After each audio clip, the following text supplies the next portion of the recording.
What's going on, guys, and welcome to another Doctor Who ranking video. Today I'm going to be ranking every episode from series 14 of the new series. I'll be honest, I've been putting off doing this video because I like ranking the episodes after a second watch, but with this series I haven't had the motivation to go back and watch through again. I wanted to do this before the new series, but just didn't get around to it, but better late than never, right?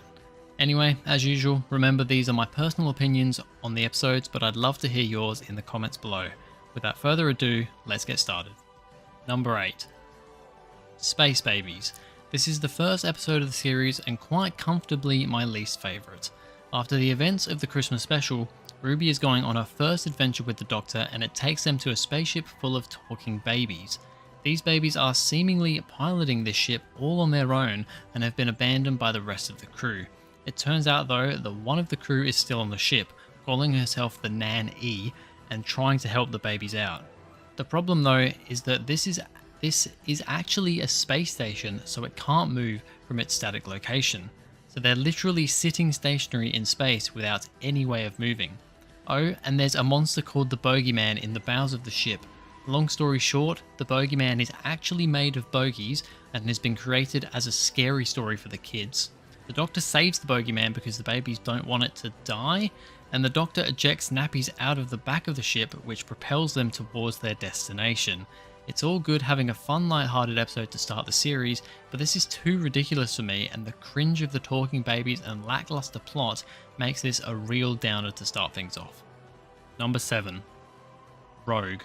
Now this is an episode that I seem to dislike more than most people. A lot of people regard this as one of the best of the series, but I'm just not a fan. Doctor and Ruby travelled back to 1813 and meet a bounty hunter named Rogue. They find out from him that this shape-shifting species known as the Cholda are here and causing havoc. Their whole plot though is that they want to cosplay as people from Bridgeton after seeing it on TV. It's such a silly and ridiculous plot that I just find uninteresting. Jonathan Groff's character Rogue is probably the best part of this episode. His dynamic with Ncuti's Doctor is great, although the relationship aspect is very quick and from where they started in the episode, a bit unbelievable. The scene where the Doctor shows Rogue his other incarnations is great though, and one of the best moments of the series. The episode ends with Rogue saving Ruby from the Cholda and falling into an alternate dimension with them after the Doctor's plan went wrong once he realised the real Ruby was going to fall in there instead. It's an emotional but ultimately expected and a bit convenient ending to an episode I just don't enjoy like others do. Number 6. The Devil's Cord. Beatles episode everyone was interested in before the series started, and for me, this one is okay. It's 1963 and the Doctor takes Ruby to see the Beatles recording their first album at Abbey Road Studios. They're confused, however, by the dreary and downright terrible songs they're singing, nothing like what is actually on their first album. We find out that Maestro, a child of the Toymaker, is taking all good music from the world for her own power, and the only way to stop her is to find and play the lost chord. After some great scenes where the Doctor basically turns off sound and everything goes completely silent for a minute or so, and a look at what the future of Earth will be like if Maestro isn't stopped, we come to a showdown between the Doctor and Maestro. This is a music battle and is honestly one of the cringiest things I've ever seen. It seems like the Doctor has been defeated, but John Lennon and Paul McCartney come out in the nick of time to play the lost chord and banish Maestro. It then ends with an annoyingly catchy but also terrible musical number that once again is super cringy. This episode had its moments, but although at times I liked Maestro's character, it was often too over the top for my liking. Put that with all these cringy moments and it only ends up 6. Number 5. Empire of Death. It's the finale for the series and oh boy did this one disappoint. After the revelation in the previous episode that Sutekh was back and the reveal of who this woman was we've been seeing throughout the series, there were high hopes coming into this one. Sutekh reveals he's been clinging onto the TARDIS since the Doctor last met him in Pyramids of Mars, and as he releases his dust of death, mentions that everywhere the TARDIS has been since will be wiped out and destroyed. With the Doctor now without his TARDIS and everything destroyed, he realises he can make a remembered TARDIS by just remembering. They flee to 2046 and find records of who Ruby's mum is. Sutek is only keeping them alive because he also wants to know this information for some completely unnecessary reason. Ruby destroys the information and they conjure up a plan to put this intelligent rope on Sutek's collar and drag him through the time vortex to kill him. Yeah, because that worked so well last time. Anyway, Sutek is defeated, everyone and everything is returned back to normal as if nothing ever happened, and the Doctor and Ruby find Ruby's biological mum. Turns out she isn't special at all and is just a normal woman. The end. Calling this episode disappointing is an understatement.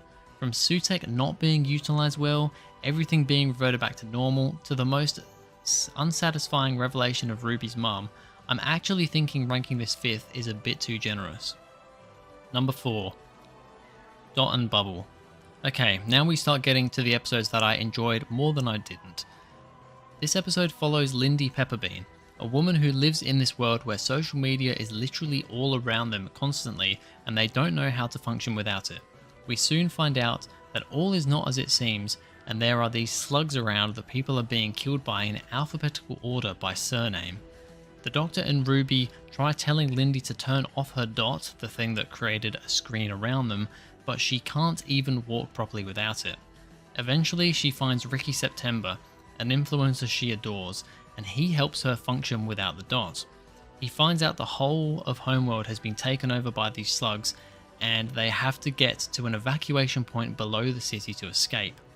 After Lindy's dot turns on her and tries to kill her because she is the next one on the list, she reveals that Ricky's last name is actually Coombs, so he should die before her. The dot kills him and Lindy escapes to the boats where other residents are there to evacuate. The Doctor and Ruby are here too, and the Doctor says that where they are heading is more dangerous and that he can save them with the TARDIS. Lindy and the rest of the survivors refuse the offer as it's revealed they're all racists and don't trust the Doctor. Ncuti's acting in this scene is magnificent, as he begs them to come with him, even after what they've said. They don't listen and leave on the boats, to their expected demise. This is one of the rare cases of messaging in New Who that I think is done really well, and apart from a few iffy moments in the story, I quite enjoyed this one. Number 3. Boom. Stephen Moffat returns to writing for Doctor Who, and compared to the episode we'd seen before this, both written by RTD, this was actually a breath of fresh air, and that's coming from an RTD1 fan. The episode starts with an injured soldier named Vader being hunted and killed by this machine called an ambulance. The Doctor then arrives, running out of the TARDIS and stepping on a landmine. He now can't move until the landmine is deactivated or something else is placed on it. At the exact right moment, he steps off. We have a great moment where Ruby hands the Doctor a flask, which turns out to be the ashes of Vader, so that he can distribute the weight and put his other leg down so he's not balancing on one leg.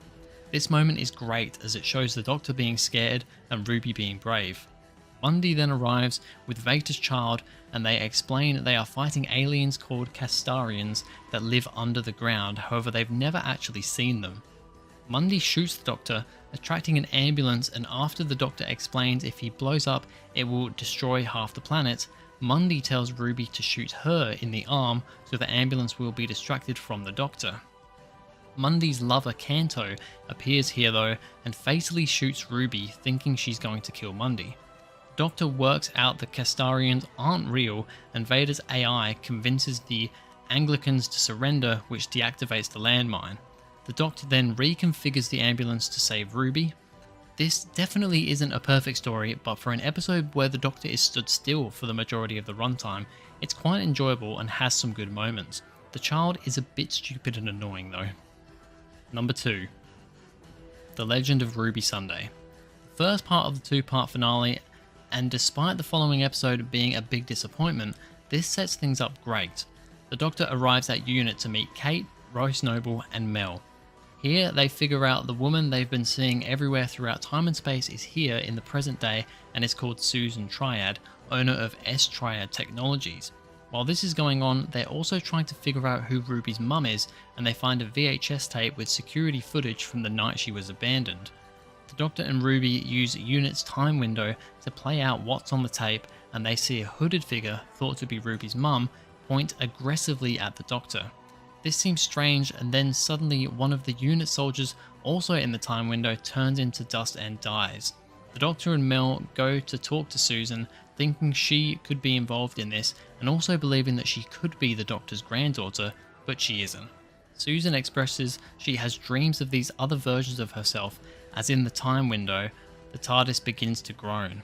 Harriet Arbinger, a member of UNIT, is revealed to be an agent of the One Who Waits, who then materializes around the TARDIS, revealing himself as Sutekh. Sutekh then possesses Susan and makes her try and kill the Doctor, ending on a cliffhanger.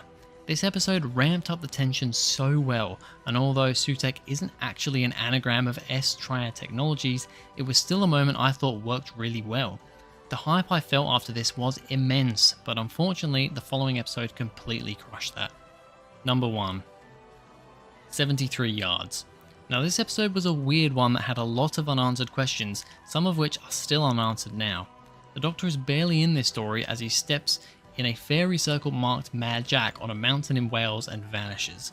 We follow Ruby as she tries to get by without the Doctor and with a strange old woman following her around at a distance of 73 yards at all times. Anyone who goes up to this woman and talks to her runs away scared and then won't talk to Ruby anymore.